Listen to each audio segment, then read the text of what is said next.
26 février 2026, bonsoir à toutes et à tous. Heureuse de vous retrouver sur Iroko Média Télévision pour votre édition d'actualité internationale.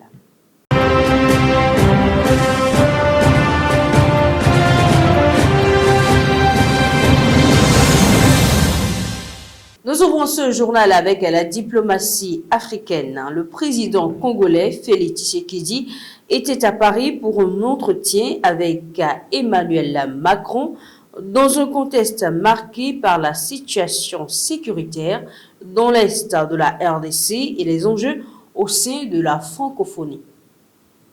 Cette réunion de travail, la seconde en moins de 2 mois, entre les deux dirigeants a principalement porté sur la coopération bilatérale, la situation sécuritaire dans l'est de la RDC et la succession à la tête de l'Organisation internationale de la francophonie.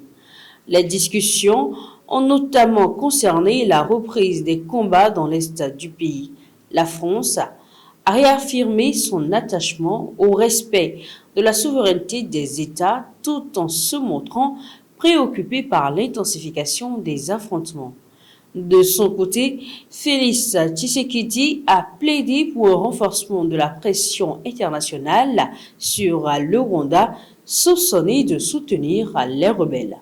Les deux dirigeants ont également évoqué l'élection au secrétariat général de l'OIF au Kinshasa envisage de présenter un candidat face à la sortante soutenue par Kigali, Louise Mushikwabo.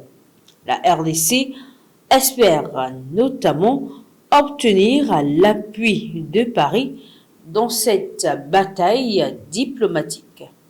Restons avec l'histoire du Rwanda, mais cette fois-ci devant la justice française.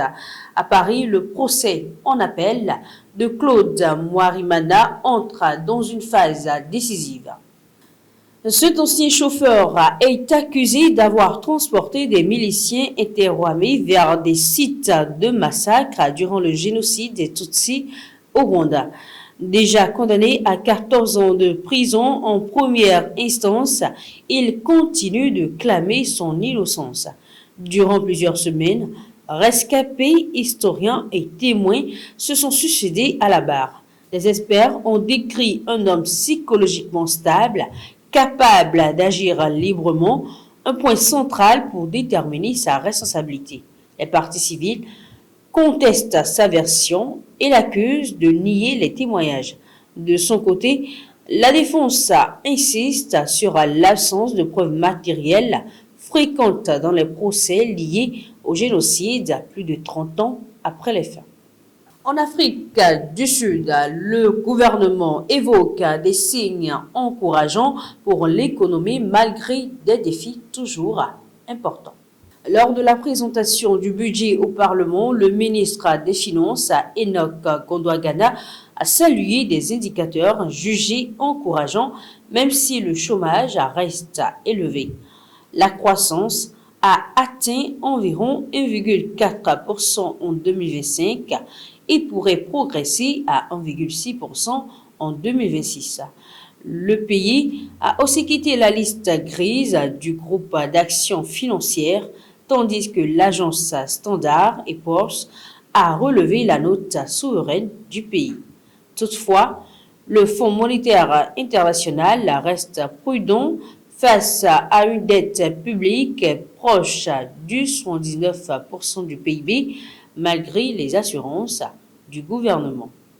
En Europe, à présent, avec une alerte sanitaire qui inquiète les autorités, l'Union européenne renforce les contrôles sur certains composants utilisés dans le lait infantile.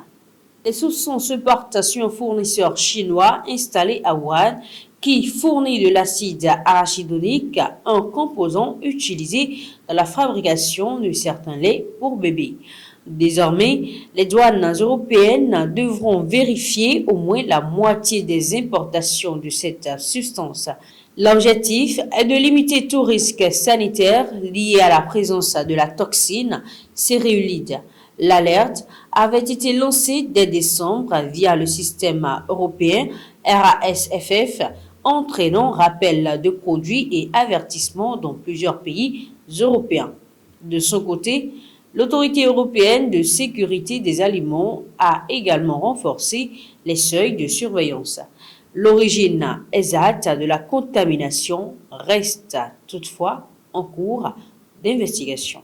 Toujours sur le continent européen, mais cette fois-ci sur le front énergétique, Bruxelles tente de rassurer après l'interruption des livraisons de pétrole russe vers la Hongrie et la Slovaquie. D'autres voies d'approvisionnement, notamment par l'aléoduc Adria passant par la Croatie, pourraient couvrir leurs besoins. Cette situation intervient dans un contexte de tensions politiques.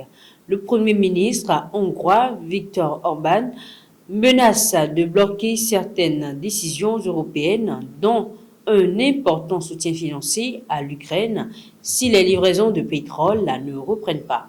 En attendant, Budapest et Bratislava utilisent leurs réserves stratégiques. Bruxelles se veut toutefois rassurante, affirmant que les capacités alternatives de nouvelles cargaisons de brut devraient garantir l'approvisionnement énergétique des deux pays.